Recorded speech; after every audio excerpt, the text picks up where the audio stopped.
शहबाज शरीफ साहब ने अपना 16 महीने की कारकर्दगी बयान की, झूठ बोले सारे के सारे आकर, और सच बोलने की हिम्मत नहीं थी। जो उन्होंने झूठ बोले वो भी मैं आपके साथ डिस्कस करता हूँ, और जो हुआ एक्चुअली पाकिस्तान में वो भी मैं आपके साथ बात करता हूँ। फिर ये अख्तर मेंगल साहब का ख़त है जो उन्होंने लिखा नवाज शरीफ को। इसके अंदर जो कुछ लिखा गया है ये तो वही कुछ है जो इमरान खान कह रहा था। PDM की लीडरशिप ने वही कुछ किया जो इमरान खान जिस चीज़ की निशानदेही कर रहा था, और फिर जो अख्तर मेंगल ने अपना कंक्लूजन किया इसमें, वो तो इमरान खान पहले से वॉर्न कर रहा था। तो ये जो ख़त है ये विंडिकेशन है, और ये साबित कर रहा है कि इमरान खान का एनालिसिस पाकिस्तान की सियासत के हवाले से बिल्कुल दुरुस्त था। और तीसरा टॉपिक जो मैं इब्तदा में आपसे जिस पर मैं बात करूँगा वो ये है जनाब कि 13 और 14 अगस्त की ये दरमियानी रात है जब मैं ये वीलॉग कर रहा हूँ, और PTI पूरे पाकिस्तान में जीत चुकी है। जो ख़बरें आ रही हैं, हर छोटे बड़े शहर में लोग, पाकिस्तान का झंडा उनके पास और उसके साथ साथ PTI का झंडा उनके पास। कई जगहों पर हमें क्रैकडाउन की खबरें आई हैं, लोग डर रहे हैं। मैं आज 2-4 अवामी मराकज़ में गया जहाँ पर शॉपिंग सेंटर्स में, आप यकीन करें दर्जनों और सैकड़ों की तादाद में लोग मेरे पास इकट्ठे हो गए। लोगों की आंखों में आंसू थे, लोग रो रहे थे, ख़वातीन कह रही थी ये पकड़ के ले जाते हैं, मारते हैं, और दुआ गो थे कि अल्लाह ताला इमरान खान की हिफाजत करे, इमरान खान को वापस लेके आए। और हमसे एक ही बात उनकी कि इमरान खान का साथ नहीं छोड़ना, हमें कुछ बता दें। इसके साथ साथ खुशी का इजहार कर रहे थे कि शहबाज शरीफ से जान छूटी, इसहाक डार से जान छूटी, यौम तशक्कुर मना रहे थे। लेकिन असल बात कि इस वक्त पाकिस्तान की गलियों सड़कों पर लोग अब दीवानावार निकलते चले आ रहे हैं, उनके हाथों में झंडे हैं, पाकिस्तान का झंडा भी है और PTI के झंडे। ऐसे ऐसे लोगों ने मोटरसाइकिल्स के ऊपर 20-20, 30-30 फुट ऊंचे वो डंडे लगाए हुए हैं जिसके ऊपर इतने लंबे और इतने बड़े झंडे हैं PTI का और पाकिस्तान का झंडा। तो आज ये पाकिस्तान पूरा बोल उठा है कि इमरान खान पाकिस्तान का लीडर है, लोगों के दिलों में रहता है और आप उसे लोगों के दिलों से नहीं निकाल सकते। अब ज़रा आ जाइए मुस्लिम लीग नून के झूठों पर। वो जिस तरीके से गलत बयानियाँ कर रहे हैं। शहबाज शरीफ साहब 16 महीने वज़ीर आला रहे हैं, हमने उनको बैडमिंटन खेलते देखा, दौड़ते देखा, नाचते देखा। जैसे ही वज़ारत उस्मा अब जा रही है तो अब तबीयत ख़राब होने की खबरें आ रही हैं, और इस दफ़ा उन्होंने बीमार किया अपनी अहलिया को। अल्लाह उन्हें सेहत दे अगर वो बीमार हैं, लेकिन हमने उनकी बीमारी की खबर इससे पहले नहीं सुनी। अब वो जनाब लंदन जाने की बात सोच रहे हैं। गॉर्ड ऑफ ऑनर आज मौखर हुआ, कह रहे हैं कि कल होगा, मुझे नहीं पता कल भी करते हैं या नहीं, लेकिन अब अहलिया के साथ लंदन जाने की बातें शुरू हो गई हैं। और मुझे याद आ रहा है वो सोशल मीडिया पर एक तस्वीर कि आप फिक्र ना करें, ये हुकूमत जाने वाली है तो बहुत जल्द कई लोग बीमार होंगे। नवाज शरीफ साहब की बीमारी भी बढ़ जाएगी, उसके बाद हमजा शहबाज भी बीमार हो जाएंगे, आसफ अली जरदारी साहब तो हैं ही एक क्रॉनिक बीमार, वो तो जैसी हुकूमत इधर उधर होती है वो बीमार हो जाते हैं। शहबाज साहब का भी मसला ये शुरू हो गया। कैसे ये लीडर हैं, जैसे ही इक़्तिदार से बाहर जाते हैं तो बीमार हो जाते हैं, जेल में जाते हैं तो बीमार हो जाते हैं, जैसे ही जेल से बाहर आते हैं तो किसी अस्पताल नहीं जाते और बाहर चले जाते हैं। ये ड्रामा वो कर रहे हैं पाकिस्तानियों के साथ। दूसरा एक बड़ा झूठ। अच्छा, अब शहबाज साहब ने जो तकरीर में अपनी क्या परफॉर्मेंस, माने ना अगर इतनी हिम्मत थी तो कहते कि हाँ डॉलर जो है मैंने 300 रुपये का मेरे दौर में हुआ, हाँ ये जो पेट्रोल है ये भी 300 रुपये पर लीटर होने जा रहा है। कहते कि ये मेरी परफॉर्मेंस है कि मैंने लोगों को बेरोजगार किया, लॉलेसनेस दी, पॉलिटिकल वर्कर्स को मारा, उनको जेलों में डाला, उनके ऊपर मुकदमे बनाए, और एक सबसे बड़ी जो पॉपुलर पार्टी थी उसके लीडर पर बोहतान लगा के उसे मैंने पंजाब में अटक जेल में गटर में फेंक दिया। ये अगर हिम्मत होती तो इन बातों को तस्लीम करते। झूठ मकरो फरेब की जो पॉलिटिक्स की इन्होंने 16 महीने, जो पाकिस्तान को 20 साल पीछे ले गए। अब लोग ये कहते हैं कि अगर पाकिस्तान को आप आज सारे निज़ाम को ट्रैक पे डालें तो वो जो नुकसान हुआ है पिछले 16 महीने में उसकी रिकवरी के लिए आपको 10 साल चाहिए। ये आपने पाकिस्तान को बंजर बना दिया, कशकोल लेके आप हर जगह गए, 9 महीने 10 महीने 11 महीने 12 महीने माफिया मांगते रहे जाके, और लोगों ने IMF ने आपको $1 बिलियन नहीं दिया, फिर सऊदी अरब, फिर चाइना, फिर अमेरिका के आगे लंबे पड़े जाके आप, और ये आपकी परफॉर्मेंस है। और अब आप लंदन जा रहे हैं और कौम के साथ आपने क्या झूठ बोला है, सबने देखा। जो चीज़ IMF का जी हमने बेल आउट पैकेज, IMF का जी मैंने एग्रीमेंट कर लिया और मैंने निज़ाम ये बना दिया, और बड़ी हमारे लिए मुश्किल थी, हमने रियासत को बचाया, सियासत को दौ पे लगा दिया। ना आपने सियासत बचाई, ना आपने रियासत बचाई, ना यहाँ पर किसी की इज्जत महफूज रही। आपने झूठ और मकरो फरेब के एक ऐसे निज़ाम को यहाँ पर फ़रोग़ दिया और एक ऐसे मसनूई निज़ाम को आपने एस्टैब्लिश करने की कोशिश की। आपने एक बड़ी पॉपुलर पार्टी को दीवार के साथ लगाने की कोशिश की, लेकिन आप नाकाम हैं। आज आप कौम से अलविदाई खिताब कर रहे हैं और पूरे पाकिस्तान की सड़कों पर लोग निकले हुए हैं और उनके हाथों में PTI के झंडे हैं, पाकिस्तान के झंडे हैं, इमरान खान की तस्वीर हैं। सोशल मीडिया आज उठा के देखें, आप लोगों पर पाबंदियां लगा रहे हैं, जितनी मर्जी आप पाबंदियां लगा दें, पैमरा से जो मर्जी आप करवा लें।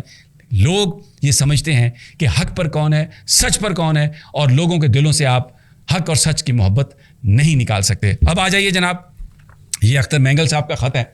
ये मैं आपको इसके कुछ हिस्से पढ़ता हूँ जिसमें वो क्या कह रहे हैं नवाज शरीफ साहब को, कि मेरा आज का पैगाम مورخہ 22 جولائی 2022 کے جو میرا پیغام تھا اس کا تسلسل ہے.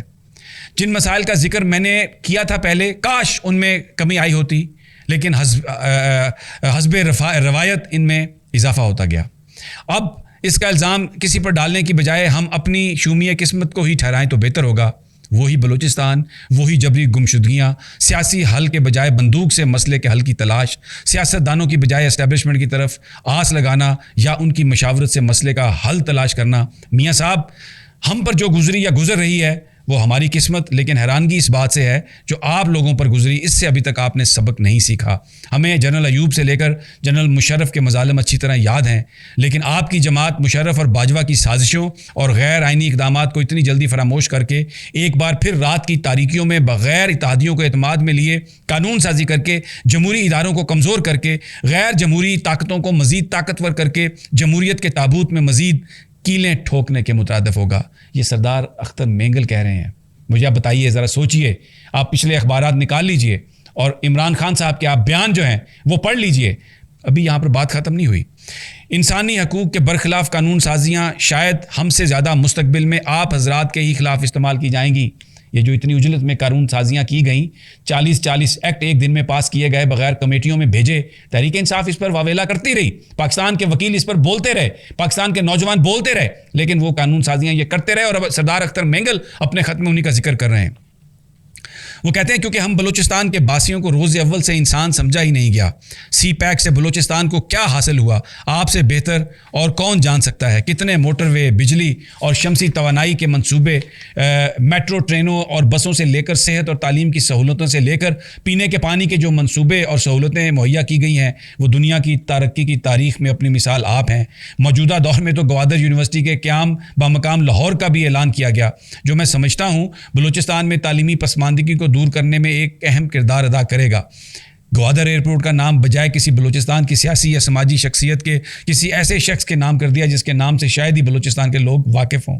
مردم شماری میں بلوچستان کی آبادی جو 2.44 کروڑ کے قریب بنتی تھی، CIA کی میٹنگ میں، یہ کونسل آف کامن انٹرسٹ کی میٹنگ میں 73 لاکھ کم کر کے کیا پیغام دینے کی کوشش کی جا رہی ہے؟ کسی بھی اہم فیصلے میں اتحادیوں کو اعتماد میں لیے بغیر فیصلے کرنا بد اعتمادی ہی کو دوام بخشے گی.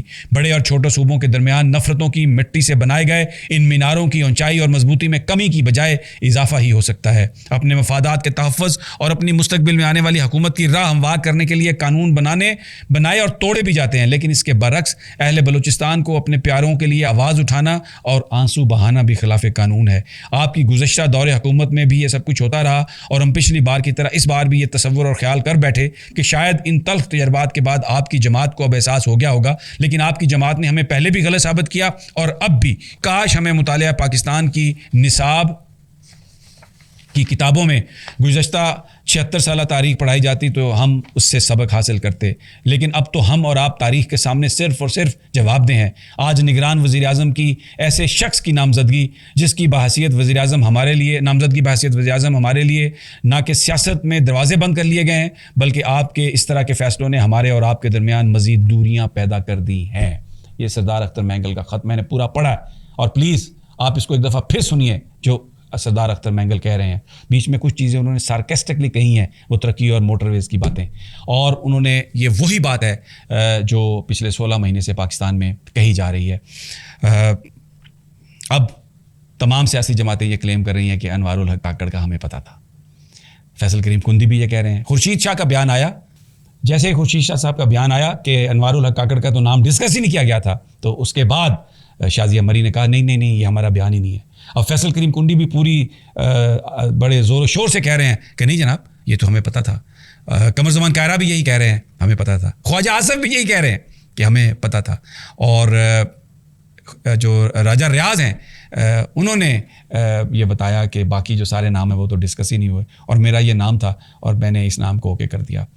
بہرحال ویری انٹرسٹنگ سینیریو. یہ میں نے ساری چیزیں مائنڈ باگلنگ ہے. ذرا سوچئے، ذرا توجہ دیجئے سارے معاملات پر. انشاءاللہ